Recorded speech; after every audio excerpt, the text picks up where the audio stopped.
Saudara-saudaraku yang kekasih di dalam Tuhan, kita hidup di penghujung sejarah dunia. Sebagai umat-umat Tuhan, umat-umat pilihan, ada banyak hal yang tidak bisa kita cerna, tidak bisa kita telaah, kita kelola di dalam pemikiran kita dengan apa yang terjadi saat-saat sekarang ini.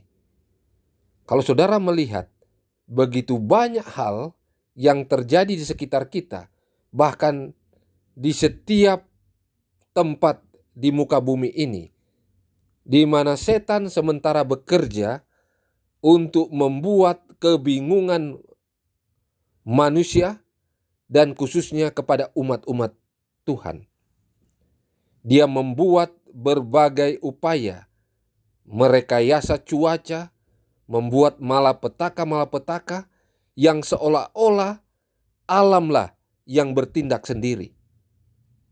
Dan ini sementara terjadi di semua tempat di belahan dunia ini. Saudara-saudara sekalian, apa maksudnya? Tentunya sebagai umat pilihan, sebagai pelajar-pelajar Alkitab, kita melihat bahwa kuasa kegelapan, di mana di belakangnya adalah setan, iblis dan malaikat-malaikatnya, mereka semua sementara bekerja habis-habisan, melakukan segala aktivitas yang menggoncang habis-habisan manusia yang ada di atas dunia ini, agar kalau bisa tidak ada satupun manusia yang akan diselamatkan, tetapi semua akan dibinasakan. Penggoncangan-penggoncangan yang dahsyat yang sementara terjadi di seluruh dunia ini menunjukkan bahwa setan tahu bahwa waktu dia berada di dunia ini untuk mencobai manusia sudah sangat-sangat singkat akan berakhir. Oleh karena itu, berbagai upaya dia berusaha untuk mengacaukan manusia yang ada di dunia ini. Firman Tuhan mengatakan kalau bisa umat pilihan juga akan terkecoh, akan goyah imannya. Bahkan mereka akan bergabung dengan pihak musuh, dengan setan dan agen-agennya. Inilah rencananya yang besar yang saat ini sementara dijalankan. Saudara-saudara sekalian, setan tahu waktunya di dunia ini sudah sangat singkat. Dan setan tahu ada banyak umat-umat Tuhan yang sementara mempertahankan iman dengan menuruti perintah-perintah Tuhan, mengikuti Alkitab dan mengikuti roh nubuat. Sehingga dia berusaha untuk membuat kalau bisa umat-umat pilihan ini juga boleh bergabung dengan setan dan agen-agennya. Saudara-saudara sekalian, sangat jelas di dalam sejarah apa yang dikatakan oleh firman Tuhan. Di dalam buku Wahyu pasal 13, kalau kita melihat sepak terjang setan lewat agennya yang ada di muka bumi ini. Dalam hal ini adalah binatang yang pertama di dalam Wahyu pasal 13. Kalau kita lihat bagaimana setan sudah memberikan kekuasaan yang besar dan sangat besar kepada binatang yang pertama. Dalam Wahyu 13 ayat 4, dan mereka menyembah naga itu karena ia memberikan kekuasaan kepada binatang itu. Dan mereka menyembah binatang itu sambil berkata, siapa yang sama seperti binatang ini? Dan siapakah yang dapat berperang melawan dia? Saudara-saudara sekalian, di dalam sejarah kita melihat sepak terjang kuasa tanduk kecil, binatang yang pertama yang keluar dari dalam laut yang digambarkan dalam buku Wahyu pasal 13. Begitu besar kuasa yang diberikan oleh naga, oleh setan kepadanya. Sehingga dunia itu merasa heran. Dan dunia membandingkan dengan yang lainnya. Siapa yang lebih besar dari binatang ini? Dari binatang pertama ini? yang diberikan kuasanya oleh setan. Artinya, dunia mengakui begitu hebat kuasa yang diberikan. Kalau saudara bayangkan begitu lama penganiayaan yang dilakukannya selama 1260 tahun, dari tahun 538 Masehi sampai 1798 Masehi, 1260 tahun. Umat-umat Tuhan, orang-orang Kristen yang menyembah Tuhan, yang mengikuti perintah Tuhan, yang menguduskan hari Sabat, mereka harus dianiaya oleh kuasa ini, oleh binatang pertama dan agen-agennya. Oleh karena menjalankan perintah Tuhan dengan benar, khususnya di dalam pengudusan hari Sabat Tuhan, hari ke-7, hari Sabtu, yang merupakan perintah Tuhan juga dari 10 perintah yang Tuhan berikan. Jadi kita melihat kuasa yang diberikan kepada binatang yang pertama ini juga akan dilanjutkan sekarang ini. Dan kalau kita melihat setan sementara bekerja keras dengan menimbulkan hal-hal yang boleh jadi mempengaruhi iman umat-umat Tuhan sekalipun untuk bisa mengikutinya di dalam sepak terjang yang dia lakukan sekarang ini. Saudara-saudara sekalian, beberapa tempat rekayasa yang dilakukan oleh kuasa kegelapan ini, contohnya di dalam mengelola cuaca yang ada. Cuaca yang akhir-akhir ini, kalau kita lihat, adalah rekayasa yang semuanya berasal dari kuasa kegelapan, lalu dijalankan oleh agen-agennya yang ada di dunia ini dengan teknologi yang canggih. Tetapi di belakangnya adalah setan dan agen-agennya yang bekerja. Dan kita harus tahu semuanya ini. Mengapa itu dijalankan? Mengapa begitu hebat sepak terjang setan pada saat sekarang ini? Sekali lagi, karena dia sangat mengetahui waktunya sudah sangat singkat. Kalau kita bicara dalam Wahyu pasal 13, kita melihat 3 serangkai binatang pertama, binatang kedua, dan spiritisme sementara bekerja di seluruh dunia. Dan dia ada di setiap negara. Dia ada di setiap tempat di mana saudara dan saya tinggal. Oleh karena dia akan berusaha untuk meyakinkan semua manusia mempercayai dia dengan membuat suatu hari yang harus dijalankan oleh setiap manusia yang ada di dunia ini. Demikian yang kita ketahui berdasarkan petunjuk Alkitab dan juga dalam tulisan Roh Nubuat. Karena setan mau seluruh dunia mengikuti dia dengan cara memberikan suatu hari di mana manusia itu harus menyembah dia dengan mengikuti hari penyembahan kepadanya, yaitu hari Minggu, Sunday, hari matahari ini. Dan saudara-saudara sekalian, dia sementara bergerak dan kita sudah tahu sementara menuju kepada puncaknya. Ketika Donald Trump yang kita lihat sudah terpilih sebagai Presiden Amerika Serikat, sebenarnya inilah puncak yang kita lihat dari drama yang ada dalam Wahyu pasal 13 yang merupakan petunjuk dari firman Tuhan untuk menjadi pelajaran bagi saudara dan saya yang hidup di zaman akhir ini. Tidak lama lagi dan sangat sedikit waktu bagi kita untuk bisa melihat bagaimana penggenapan Wahyu pasal 13 ini. Saudara dan saya akan merasa suatu keterkejutan yang Roh Nubuat katakan. Karena tanpa kita sadari, peristiwa besar itu terjadi secara cepat. Mengapa ini harus terjadi secara cepat? Karena Tuhan melihat bahwa umat-umat Tuhan kalau dibiarkan semakin hari, semakin jauh dari Tuhan, akan mengadakan hal-hal yang boleh jadi menyimpang dari kebenaran, dari iman. Oleh karena begitu hebatnya nanti masa kesukaran yang dialami. Jadi Tuhan tahu waktunya sudah sangat singkat untuk umat Tuhan di atas dunia ini. Dan Tuhan tahu begitu hebatnya nanti yang akan dialami oleh umat-umat Tuhan ketika masa kesukaran itu diizinkan terjadi kepada umat-umatnya. Di dalam Selected Messages, volume 3, halaman 391.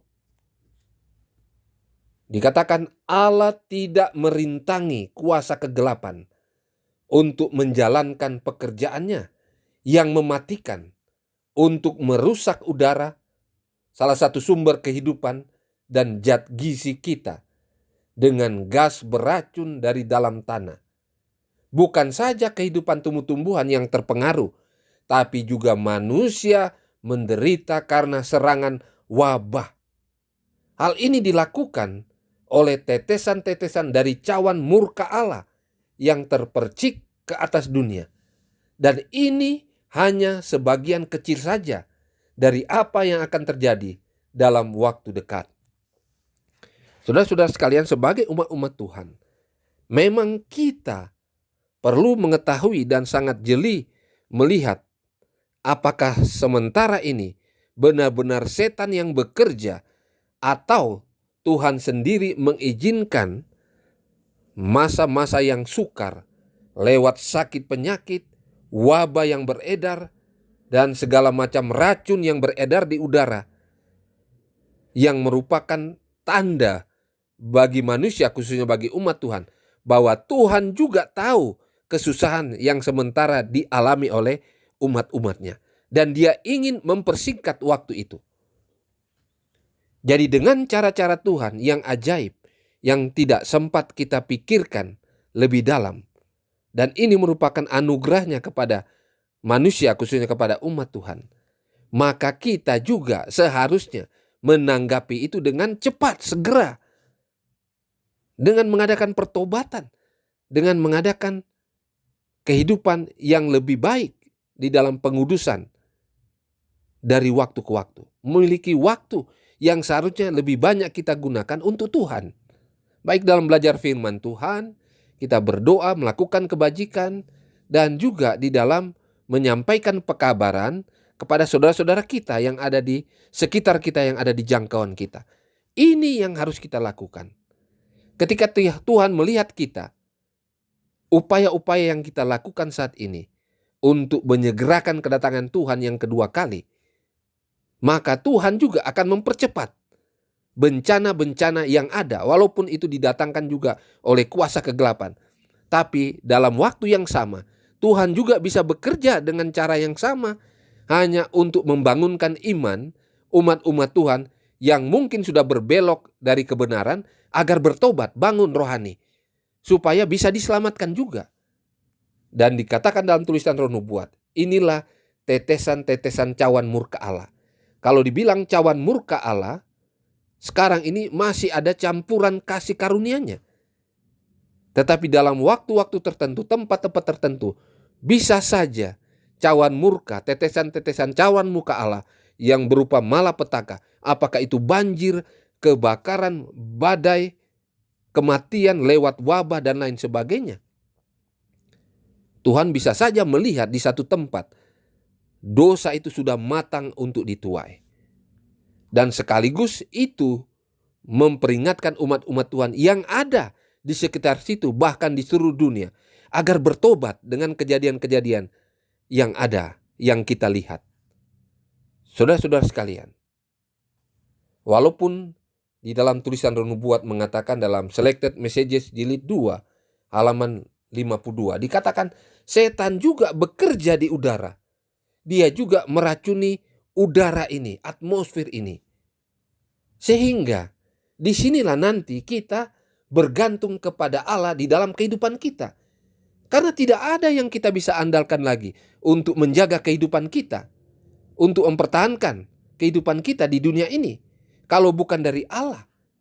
Jadi sementara setan bekerja dengan membuang racun di atmosfer, di mana setiap saat saudara dan saya juga menghirup udara ini yang sudah diracuni oleh kuasa kegelapan. Kalau kita tidak kuat, kita tidak bersandar, tidak berpenyerahan penuh kepada Tuhan, bisa jadi kita adalah salah satu korban dari apa yang dibuat oleh setan ini. Tetapi memang ini yang perlu kita ketahui. Karena saat-saat sekarang ini juga setan sementara bekerja habis-habisan. Karena dia tahu waktunya sudah sangat singkat. Dan bagi saudara dan saya yang sementara hidup sekarang ini, kita juga perlu tahu bahwa waktu yang diberikan kepada kita memang sangat terbatas.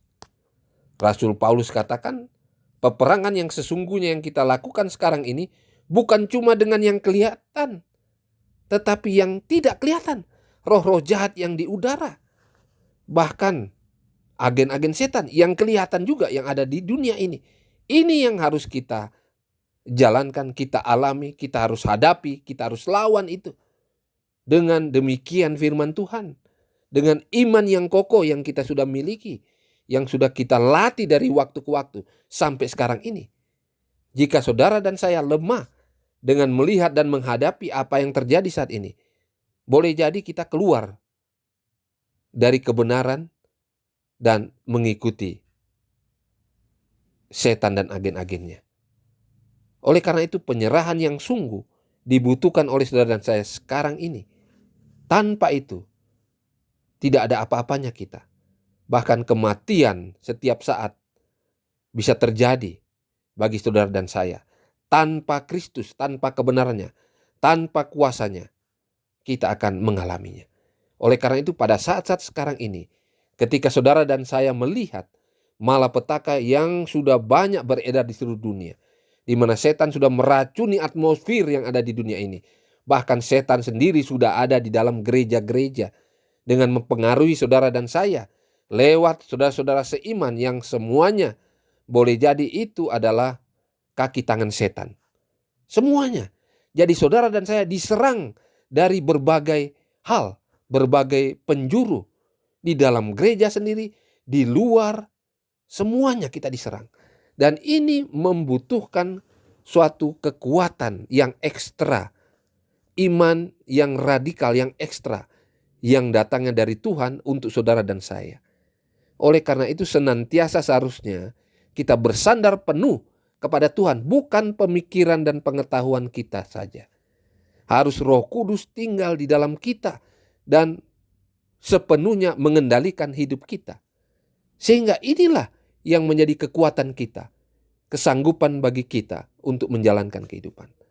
Saudara-saudara sekalian, sadar atau tidak sadar, waktu kita juga sudah sangat singkat sebagai umat-umat Tuhan.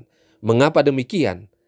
Ketika kita berbicara tentang 6.000 tahun yang diberikan oleh Tuhan kepada setan untuk mencobai manusia yang ada di dunia ini.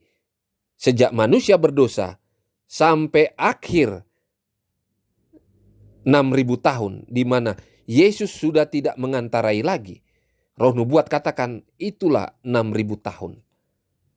Dan itulah waktu terakhir setan untuk mencobai manusia. Kalau kita menghitung semuanya berdasarkan petunjuk roh nubuat, sudah sangat singkat. Waktu itu yang sudah sangat singkat boleh kita hitung dengan hitungan jari kita dalam waktu ke depan. Dalam 10 tahun ke depan. Maksimal. Kalau kita lihat berdasarkan petunjuk roh nubuat. 6.000 tahun. Jadi waktu kita memang sudah sangat singkat bagi umat-umat Tuhan. Oleh karena itu jangan kita terkecoh dengan ajaran-ajaran, dengan filsafat-filsafat manusia, walaupun seolah-olah itu dilakukan oleh para teolog, para pakar Alkitab. Tetapi karena kita yakin apa yang Tuhan sudah nyatakan lewat petunjuk roh nubuat ini, maka seharusnya kita menyiapkan diri kita sekarang ini. Karena waktunya sudah sangat singkat. Ditambah lagi sepak terjang setan dengan menguasai alam ini seolah-olah seperti itu. Membuat sakit penyakit, membuat malapetaka, bencana di sana sini. Sehingga itu kalau bisa menakutkan umat-umat Tuhan yang ada. Dan akhirnya goncang imannya dan jatuh ke dalam dosa dan menjadi pengikut-pengikut setan. Inilah yang harus saudara dan saya hindari. Oleh karena itu setiap saat harusnya waktu itu adalah untuk Tuhan. Waktu itu adalah jiwa yang berharga di hadapan Tuhan. Waktu itu adalah keselamatan. Waktu itu bukanlah perkara-perkara dunia lagi yang harus kita lakukan setiap saat. Tetapi hal-hal surga, hal-hal rohani, itulah yang menjadi pemikiran kita, kata-kata kita, perkataan kita. Dengan demikian apa yang dikatakan, kita adalah umat-umat Advent yang menunggu kedatangan Yesus. Itu terbukti dan terbentuk dengan kehidupan kita yang benar setiap saat. Karena itu menunjukkan bahwa kita adalah umat-umat yang menunggu kedatangan Yesus setiap saat dengan menunjukkan hidup yang benar lewat kata-kata, perbuatan, dan angan-angan hati pikiran kita. Saudara-saudara sekalian, waktu sudah sangat singkat. 2025 sudah ada di depan kita, tidak lama lagi. Dan hal-hal yang akan mengagetkan saudara dan saya pasti akan terjadi. Dan Tuhan akan memberikan petunjuk yang akan lebih jelas bagi saudara dan saya. Saudara-saudara siap-siap, berjaga-jaga dan berdoa. Karena waktu yang ada di depan, tahun depan ini adalah waktu yang tidak terduga, di mana Tuhan masih memberikan kesempatan bagi kita untuk bisa bertobat, untuk bisa kembali ke jalan yang benar, untuk bisa menjadi salah satu yang akan diselamatkan. Kalau bisa kita masuk di dalam 144.000 itu. Saudara-saudara, mari kita berdoa, mari kita banyak ambil waktu untuk Tuhan, berpuasa, karena memang waktu yang tak terduga di depan ini sewaktu-waktu akan terjadi di dalam kehidupan kita. Dan itu menentukan saudara dan saya sebagai umat pilihan. Saudara akan diselamatkan atau tidak. Saudara akan dimeteraikan lewat meterai Allah. Atau sebaliknya, saudara menerima tanda binatang itu. Inilah yang harus saudara perhatikan saat ini. Fokuslah kepada kehidupan saudara yang benar. Fokuslah kepada Kristus selalu sekarang ini. Fokuslah untuk membuang dosa-dosa saudara sekarang ini. Fokuslah untuk hidup kudus setiap saat, lewat kata-kata, perbuatan, bahkan dalam angan-angan hati, dalam pikiran kita. Sehingga tidak ada celah bagi setan untuk mencobai saudara, menjatuhkan saudara. Sebaliknya, karakter Yesus itu semakin sempurna setiap saat. Dan inilah yang akan kita bawa di dalam kerajaan Tuhan nantinya. Tuhan Yesus memberkati kita. Amin.